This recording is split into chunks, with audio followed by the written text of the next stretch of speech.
Indonesia, bangsa dan negara, rumah ideologi Pancasila. Bismillahirrahmanirrahim.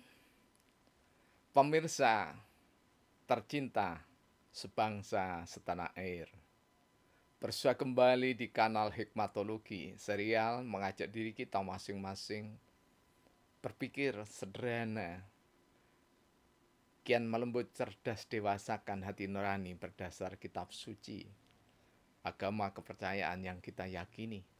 Tentu saja perilaku sehari-hari sebagai anak bangsa berdasar Pancasila adalah niscaya.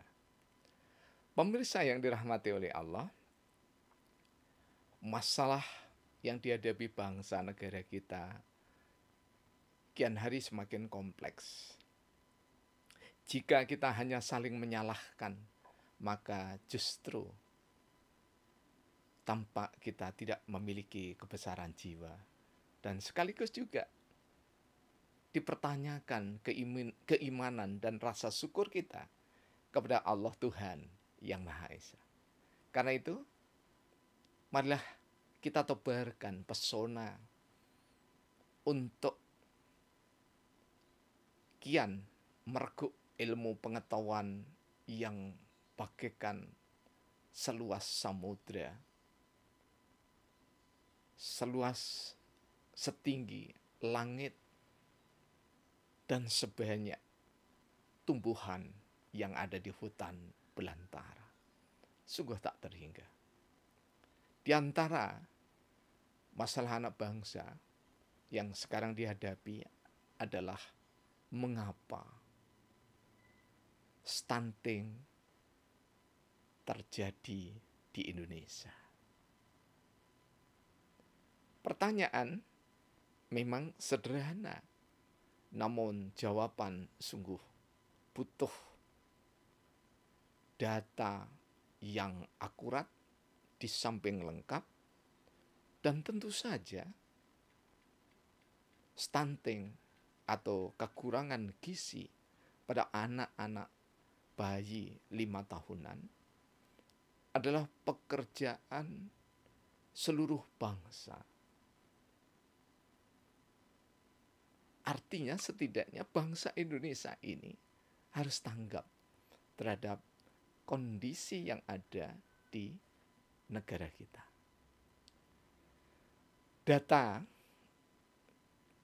kami narasikan dengan sabdana, yaitu syair yang 7 dalam pesona ke 16.149, melalaikan nikmat tertinggi. Sebelum saya bacakan dan sedikit kita analisa bersama, ada the greatest Superman theory yang kami ambil dari surah Al-Mujadalah yang ke-11, yarfa'illahu alladhina amanu minkum waladina utul ilmah darajat. Orang-orang yang beriman itu akan diangkat derajatnya oleh Allah yang memiliki ilmu pengetahuan. Jadi iman dan ilmu bergandengan. Tentu banyak kita bisa mengambil dari surah Al-Ma'un dan yang lainnya, tapi kali ini kami sampaikan dari penggalan surah Al-Mujadalah ayat 11. Mengapa ini perlu? Mari kita lihat bersama-sama. Sabdana ke-16.149, melalaikan nikmat tertinggi, bagian ketiga. Hak kekayaan intelektual atau haki diurus untuk mendapatkan perlindungan. Pantang anak bayi 5 tahun atau balita kesehatannya terlalaikan. 1 juta, 2 juta balita gizi, nutrisi kekurangan. Stunting menunjukkan rasa kesetiakawanan sosial bangsa terabaikan. Bukan saja tanggung jawab pemerintah perihal kesehatan, kesehatan jiwa, raga, tanggung jawab negara kebangsaan. Melalaikan lingkungan, buruk, sungguh ingkar nikmat Tuhan. Kampung Slaket Hadiningrat, Kota Malang, tanggal 25 Agustus 2022. Pemirsa yang dirahmati oleh Allah, kami kemas dengan melalaikan nikmat tertinggi. Mengapa? Karena nikmat tertinggi setelah iman itu adalah kesehatan. Kalau kita merujuk pada sunnah Rasulullah Muhammad SAW. Jadi tidak ada nikmat yang tertinggi kecuali kesehatan. Karena dengan iman dan kesehatan maka orang sangat dimungkinkan untuk berpeluang menikmati indahnya ilmu pengetahuan dan teknologi. Nah, dengan demikian maka pantang bayi yang usianya 5 tahunan itu kesehatannya terlalaikan. Tidak mungkin pemerintah pusat itu mengetahui detail dari seluruh masyarakat bangsa Indonesia. Sangat tidak mungkin. Karena itu jika kita hanya mencari-cari permasalahan yang dihadapi bangsa dan negara ini, dan khususnya kita rajin menyalahkan pemerintah, maka sungguh hal ini bukan perbuatan yang mulia. Namun sebaliknya, jika pemerintah juga tidak berupaya untuk melakukan pendekatan formal, informal, sampai non-formal kepada tokoh-tokoh masyarakat, kepada organisasi-organisasi keagamaan, organisasi-organisasi keswadayaan masyarakat, maka itu juga tidak bijaksana. Karena itu, gayung bersambut antara masyarakat dan pemerintah, bangsa dengan pemerintah ini untuk saling mengoreksi tetapi tidak saling menyalahkan. Indonesia merdeka, itu merdeka kita tidak saling menyalahkan. Merdeka kita tidak saling menistakan. Merdeka kita tidak saling mencari permusuhan. Jangan karena beda pemikiran, beda sikap kemudian kita meletupkan atau memicu permusuhan. Sungguh ini bukan ranah Bhinneka Tunggal Ika. Ranah Bhinneka Tunggal Ika justru kita berbeda dalam sikap dan pemikiran, kemudian mencari keselarasan, keserasian. Kan itu pantang anak balita kesehatannya terlalaikan. Sebab ketika balita ini terlalaikan, mungkin ada 1 juta, 2 juta balita yang gizi nutrisinya kekurangan, maka generasi yang akan datang, 1-2 juta yang akan datang, kurang mampu berpikir dengan cerdas. Jangankan berpikir dengan cerdas, untuk tumbuh kembang secara normal saja, sungguh sangat memprihatinkan. Karena itu, ya, pembinaan kesejahteraan keluarga atau PKK, atau mungkin sekarang singkatannya sudah ganti, kami belum mengetahui ya, diberdayakan, ditumbuh kembangkan karena ada pokja kelompok kerja. Salah satunya adalah kelompok kerja di bidang koperasi. Nah, bagaimana pokja bidang koperasi itu menyediakan ragam gizi dan nutrisi untuk mencukupi di daerah sekitarnya. Kalau dulu di zaman Orde Baru, kita tidak boleh alergi, apalagi fobia pada Orde Baru, karena itu adalah bagian dari proses kebangsaan kita.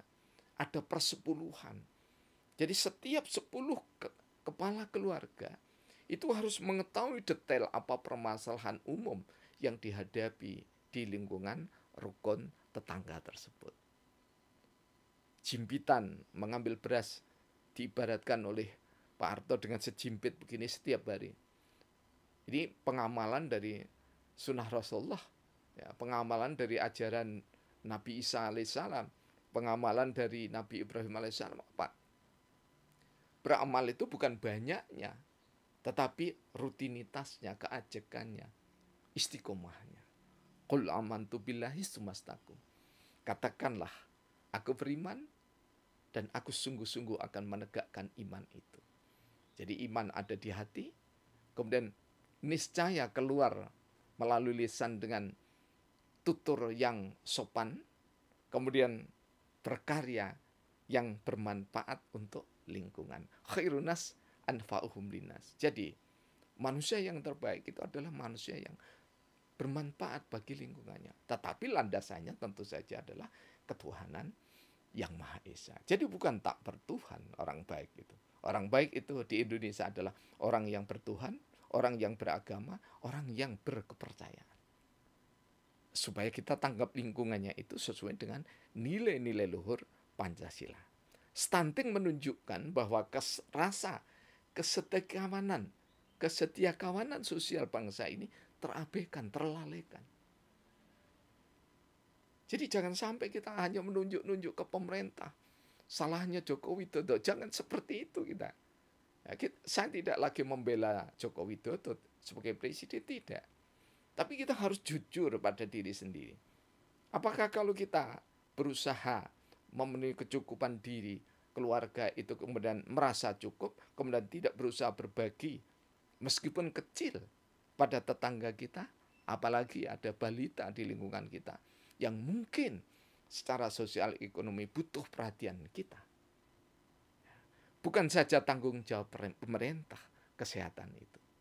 Memang melindungi tanah tumpah darah Indonesia, mencerdaskan kehidupan bangsa, menjaga kesehatannya, itu adalah tanggung jawab pemerintah. Tetapi tanggung jawab itu tidak akan berarti manakala tidak disambut dengan rasa bangga, gegap gempita, dan ikhlas oleh anak bangsa. Kesehatan jiwa, raga, tanggung jawab negara, kebangsaan. Negara kebangsaan itu seperti apa? Seperti yang disampaikan oleh Profesor Supomo ketika merumuskan dasar negara bersama BPUPK hingga BPKI sampai pengesahan tanggal 18 Agustus 1945. Apa negara kebangsaan? Negara yang merasa dirinya itu adalah sesuatu kelompok sosial yang terikat oleh nilai-nilai luhur. Jadi kalau orang mengatakan meneruskan ajaran leluhur, maka ajaran leluhur itu adalah dicari yang paling luhur. Dan yang paling luhur itu sudah dikerucutkan menjadi Pancasila. Jadi jangan bosan kita mendengar Pancasila sebagai warga negara. Jadi orang yang berwarga negara Indonesia tidak boleh jenuh dengan Pancasila. Perkara masih ada ketidakadilan di salah satu bidang ataupun masyarakat, maka itulah proses berbangsa. Dan proses berbangsa mestinya dia lembut, dewasa, bijak, dan merasa satu kita. Karena kita ragam namun bineka tunggal ika. Saling menolong niscaya didasarkan pada ketuhanan yang Maha Esa. Tentu peradaban Indonesia dijunjung tinggi yang luhur sentosa. Semoga bermanfaat. Terima kasih atas kunjungan dan simpati Anda berupa pertanyaan ataupun dorongan melalui pendapat. Semoga anak bangsa senantiasa mulai dari rakyat jelata hingga pemegang kepemimpinan dikaruniai kesehatan jiwa raga, adil, bijaksana dalam kehidupan berbangsa, bernegara di Indonesia. Terima kasih.